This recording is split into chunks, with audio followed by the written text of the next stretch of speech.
Warahmatullahi wabarakatuh. Perkenalkan, saya Regita Cahyani dengan NIM 1901020003 dari kelas 4A1 Akuntansi Pagi, mata kuliah Sistem Pengendalian Manajemen dengan dosen pengampu Bapak Surajio. Baiklah, di sini saya akan mempresentasikan hasil jawaban UAS saya dengan mata kuliah Sistem Pengendalian Manajemen. Berikut akan saya bacakan soal beserta jawabannya. Untuk soal yang pertama, proses perencanaan strategis formal dapat memberikan kepada organisasi: 1. Kerangka kerja untuk mengembangkan anggaran tahunan.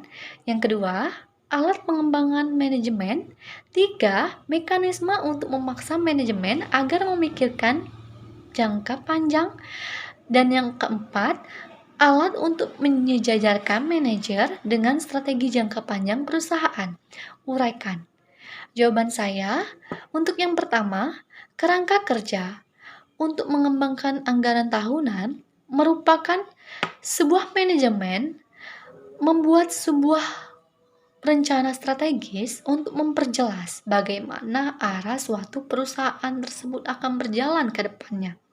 Nah, perencanaan ini sangatlah penting di dalam sebuah organisasi maupun sebuah perusahaan. Karena di dalam sebuah rencana ini kita bisa mengetahui bahwa struktur organisasi yang kita buat ini harus dijalankan seperti apa, rencananya seperti apa. Nah, hal tersebut dapat memperjelas dan lebih efisien serta efektif untuk seluruh anggota yang terkait.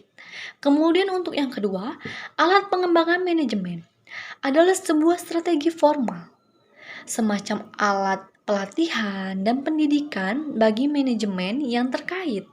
Nah, hal tersebut bertujuan untuk membuat suatu manajemen atau orang-orang di dalamnya itu lebih unggul, lebih bisa berinovasi setelah mendapatkan pelatihan atau pendidikan yang dibuat. Nah, pendidikan atau pelatihan tersebut seperti seminar-seminar.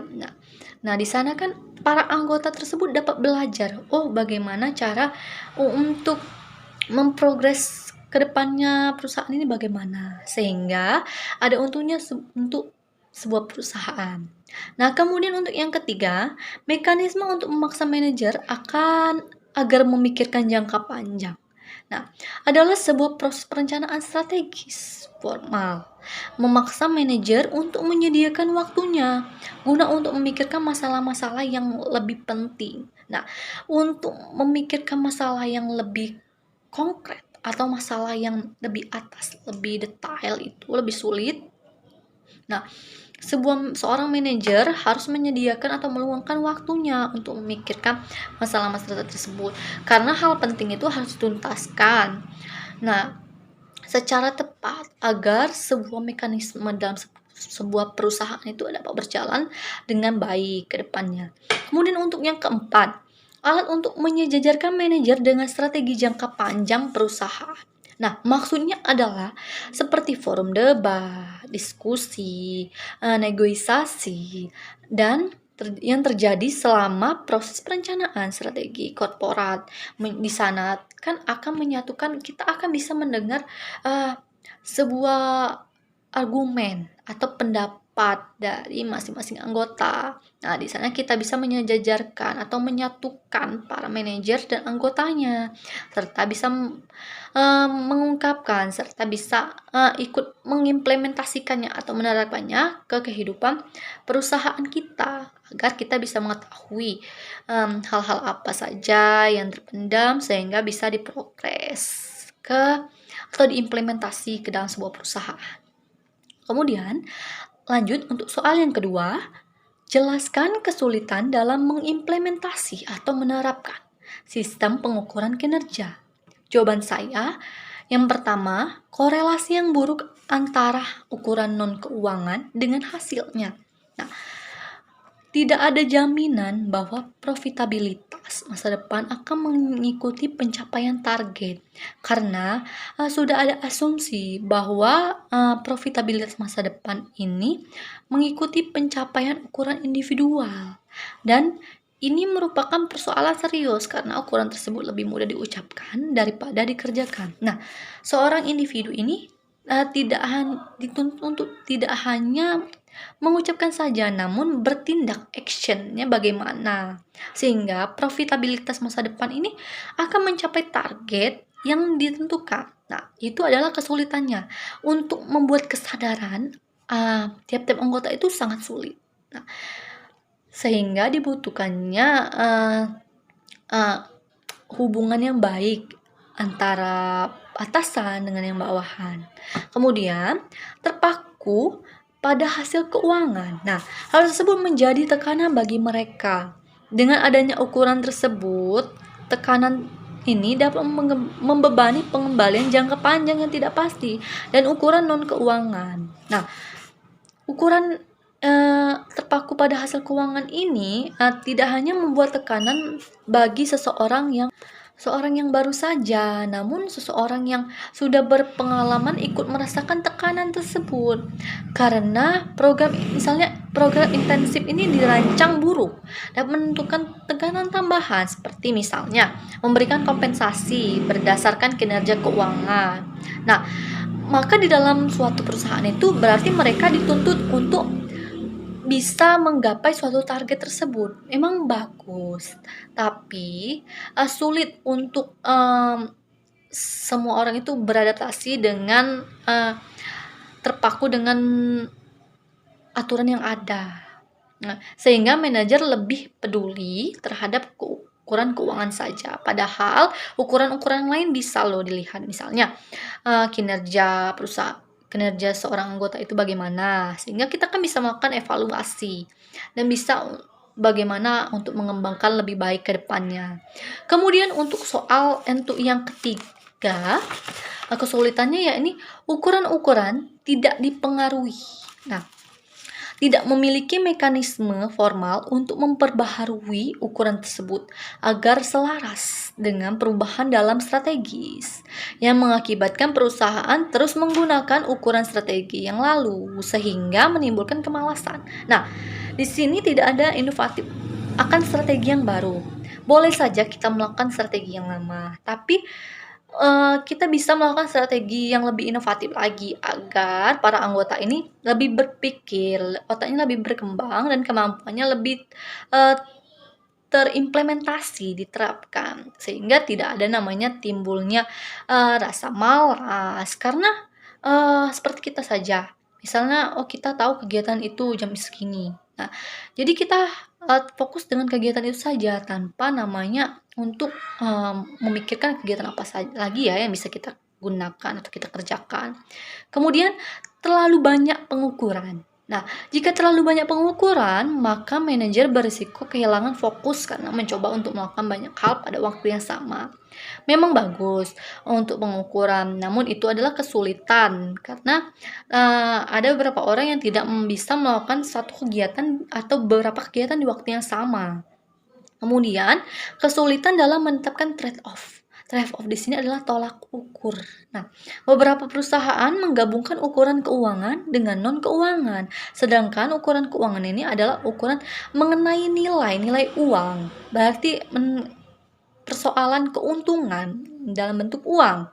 Nah, sedangkan non keuangan ini bisa saja dalam bentuk loyalitas pelanggan atau kepuasan pelanggan atau bisa saja bagaimana kinerja suatu anggota tersebut. Nah, kebanyakan scorecard ini atau nilai tadi tidak memberikan bobot yang eksplisit atau bobot itu tidak disampaikan dengan jelas kepada masing-masing ukuran.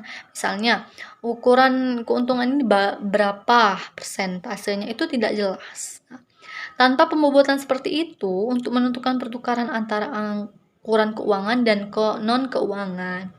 Kemudian yang selanjutnya, praktik-praktik pengukuran. Nah, hasil studies Langle dan Seisman memberikan wawasan mengenai apa yang sebenarnya diukur oleh perusahaan, kualitas yang dilihat dari ukuran-ukuran ini, serta ukuran apa yang dikaitkan dengan kompensasi Nah, studi ini menemukan 76% dari perusahaan responden memasukkan ukuran keuangan operasi serta kepuasan pelanggan. Tetapi hanya 33% memasukkan ukuran-ukuran inovasi serta perubahan ukuran dalam tinjauan manajemen reguler. Kemudian, kualitas dari ukuran. Nah, ukuran kinerja keuangan merupakan satu-satunya yang sekarang menjadi tolak ukur yang paling tinggi. Nah, dan selalu dikaitkan dengan kompensasi. Nah, seringkali terdapat perbedaan besar antara nilai yang dilihat dengan informasi yang diperoleh. Nah, ukuran kinerja ini memfokuskan terlalu menganggap tinggi satuan ukuran yang dikaitkan dengan kompensasi. Padahal belum tentu nilai yang dilihat itu sama dengan informasi yang diperoleh. Kemudian, hubungan ukuran dengan kompensasi. Lagi-lagi, kompensasi selalu dikaitkan. Nah, kebanyakan sistem manajemen tersebut mengaitkan ukuran keuangan dengan kompensasi. Nah, perusahaan banyak menggunakan kepuasan pelanggan dan selebihnya. Menggunakan ukuran inovasi dan perubahan untuk memicu keputusan kompensasi. Nah, kebanyakan di sini hanya fokus untuk apa yang dipikirkan oleh orang tanpa kita sadari kita ini sebagai pemimpin tidak melihat bagaimana inovasi yang bisa dikembangkan oleh bawahan-bawahan kita atau anggota-anggota dalam perusahaan kita. Nah, itulah kesulitan-kesulitannya. Kemudian untuk yang soal yang ketiga, sebutkan faktor yang mempengaruhi struktur organisasi dalam proses pengendalian manajemen dalam suatu perusahaan. Yang pertama, ukuran. Lagi-lagi soal ukuran. Ukuran ini adalah tolak ukur. Nah, terutama dalam sistem organisasi. Nah, ukuran ini sangat penting. Tapi sebuah perusahaan harus memperhatikan dulu bagaimana tolak ukur atau ukuran yang ditargetkan itu. Kita harus melihat bagaimana kinerja pegawai kita seimbang atau tidak dengan ukuran yang ditetapkan dalam perusahaan yang kita pimpin. Nah, jika hal itu menyebabkan inovasi yang terus berkembang itu tidak apa.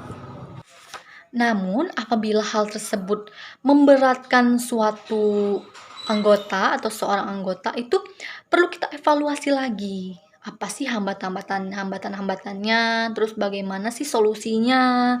Nah, hal tersebut harus kita bicarakan dengan cara musyawarah atau berdiskusi. Kemudian untuk yang selanjutnya lingkungan. Nah, lingkungan adalah salah satu faktornya karena kita tahu lingkungan yang baik akan menghasilkan sesuatu yang baik. Namun lingkungan yang berdampak negatif akan menghasilkan dampak yang negatif pula. Maka ada hal yang kita dengar bahwa lingkunganmu bisa mempengaruhi karaktermu. Ya, sama-sama kita tahu. Lingkungan itu adalah peranan yang penting loh. Nah, mungkin ada saja orang yang bisa berpegang teguh dengan pendiriannya. Namun, kebanyakan orang akan terpengaruh dengan lingkungannya. Faktor lingkungan itu sangat terpengaruh. Nah, oleh karena itu kita harus memperhatikan bagaimana lingkungan yang dihadapi. Nah, kemudian teknologi. Nah, teknologi ini alat untuk mempermudah kita dalam berkomunikasi. Dalam struktur organisasi, teknologi ini penting karena kita bisa berkomunikasi dengan para anggota itu lewat handphone, laptop, tablet. Itu semua menggunakan teknologi media sosial. Nah, kita juga bisa menemukan informasi-informasi terkait yang bisa mengembangkan perusahaan atau organisasi kita itu lewat teknologi. Misalnya di media cetak, media elektronik, web, website, dan lain sebagainya. Nah, itulah di era modern sekarang diperlukannya teknologi. Nah, kemudian untuk yang selanjutnya adalah saling ketergantungan. Nah, saling ketergantungan adalah sifatnya manusia. Manusia ini tidak bisa hidup individu. Manusia ini adalah makhluk sosial, di mana satu orang itu bisa bergantung dengan orang yang lain, saling membutuhkan satu sama lain. Nah, hal ini adalah salah satu faktornya. Maka dari itu kita harus memikirkan, misalnya satu anggota itu bergantung dengan siapa, harus bekerja sama ibaratnya bekerja sama dengan siapa. Nah, itu mereka harus melakukan adaptasi dengan rekan kerjanya agar hasil yang akan kita capai ini bisa dicapai dengan baik dan tidak ada namanya konflik dalam suatu perusahaan. Kemudian untuk yang selanjutnya, strategi. Nah, strategi adalah rencana yang dibuat di sebuah perusahaan. Terus itu dari awal, preparing. Nah, prepare ini persiapan. Nah, butuhnya persiapan, kemudian adanya rencana. Nah, rencana ini ya dibuat di awal sebelum kita melakukan hal-hal tersebut. Nah, di dalam strategi ini adanya rencana. Nah, bagaimana tujuan yang hendak kita capai, apa yang harus kita lakukan. Nah, bagaimana struktur organisasinya, apa saja tugas-tugasnya, kontrak kerjanya bagaimana, aturannya bagaimana. Nah, hal tersebut harus distrategikan bagaimana agar jalannya sebuah perusahaan itu lebih terarah dan para anggotanya itu dapat mengerjakan sesuai dengan apa yang harus mereka kerjakan sehingga tidak terbengkalai suatu pekerjaan. Nah, untuk soal yang keempat, hakikat perencanaan proyek terdiri dari 3 bagian. Yang pertama, bagian lingkup. Yang kedua, bagian jadwal. Dan yang ketiga, bagian biaya atau cost. Jelaskan. Nah, jawab. Untuk yang pertama, bagian lingkup atau scope menyebutkan spesifikasi setiap paket pekerjaan dan nama dari orang atau unit organisasi yang bertanggung jawab. Nah, ini paketnya itu antara orang dengan pekerjaan itu harus bertanggung jawab ya. Yang tadi struktur organisasi. Struktur organisasi itu kan terdapat nama si A, misalnya nama saya Regita Cahyani. Nah, punyai tugas untuk misalnya bagian administrasi. Nah, saya ini harus bertanggung jawab dengan tugas saya. Saya tidak boleh melakukan pekerjaan misalnya mengawas produksi padahal pekerjaan saya itu tidak untuk mengawas produksi. Itu kan melenceng dari aturannya, dari hakikat perencanaan proyek tadi. Kemudian bagian jadwal atau schedule. Nah, menyatakan estimasi waktu yang diperlukan untuk menyelesaikan setiap paket pekerjaan dan hubungan antara paket pekerjaan, yaitu paket pekerjaan yang mana harus diselesaikan sebelum paket pekerjaan yang lain dimulai. Nah, yang tadi. Nah, schedule tadi penting juga dalam perencanaan. Karena dengan schedule tadi kita bisa menentukan bahwa waktu minggu ini saya harus mengerjakan ini. Dan minggu yang lainnya nanti saya akan mengerjakan proyek ini, dan ini A, B, C, D.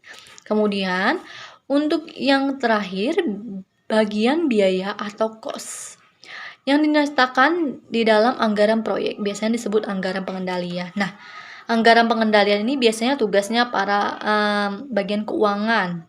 Ya. Nah, di sana mereka akan mengerjakan atau fokus dengan anggaran-anggaran terkait proyek-proyek tersebut. Namun sebelumnya harus didealkan atau disetujukan oleh pimpinan dulu, misalnya kita melakukan proyek tuh kan. Nah, harus pasti pimpinan harus melakukan perjanjian dulu baru bisa mengurus administrasi keuangannya, dan itu berurusan dengan bagian keuangan. Untuk yang soal yang terakhir, desentralisasi adalah delegasi kebebasan untuk mengambil keputusan. Nah, semakin rendah hierarki organisasi di mana kebebasan tersebut timbul, semakin besar desentralisasinya. Jelaskan. Jawab. Hierarki adalah tingkatan. Nah, artinya di dalam sebuah organisasi atau perusahaan tentunya adanya tingkatan. Nah, misalnya tingkatan paling atas adalah pemimpin dan tingkatan paling bawah adalah anggota dan jajarannya. Nah, di dalam hierarki ini pasti ada tingkatan itu. Nah, maksud kalimat tersebut, apabila tingkatan sebuah organisasi itu semakin rendah, maka kebebasan untuk menyatakan pendapatnya itu atau mengambil keputusan itu semakin besar. Karena misalnya seorang pemimpin itu, misalnya kita memimpin atau membuka usaha baru ya. Nah, kita ada beberapa anggota, misalnya 1, 2, 3. Nah, tentunya kita tidak mempunyai tingkatan-tingkatan yang lebih konkret lagi, misalnya dewan direksi pengawas. Nah, kita di sana bisa memutuskan sendiri bagaimana hal apa yang kita harus ambil. Nah, berarti hal tersebut juga bagus. Namun, akan lebih baiknya apalagi ketika kita menghadapi persoalan yang lebih konkret atau serius. Nah, kita harus membutuhkan orang-orang yang berpengalaman, atau kita bisa mengadakan namanya musyawarah dengan anggota-anggota tadi. Nah, dewan redaksi ini tentunya pasti orang-orang yang berpengalaman. Nah, hal itulah, dari permasalahan tersebutlah kita bisa belajar bahwa kita itu membutuhkan satu dengan yang lainnya. Nah, satu dengan yang lainnya itu harus bekerja sama untuk mencapai suatu tujuan dari organisasi atau perusahaan tersebut. Nah, itulah beberapa jawaban yang bisa saya jelaskan dan presentasikan dari 5 soal UAS yang Bapak Surajio telah berikan kepada kami. Nah, itulah jawaban saya. Saya mohon maaf bila terdapat kesalahan kata maupun penulisan dan jawaban saya. Saya mohon maaf. Kepada Allah saya mohon ampun. Saya akhiri. Wabillahi taufiq wal hidayah. Wassalamualaikum warahmatullahi wabarakatuh.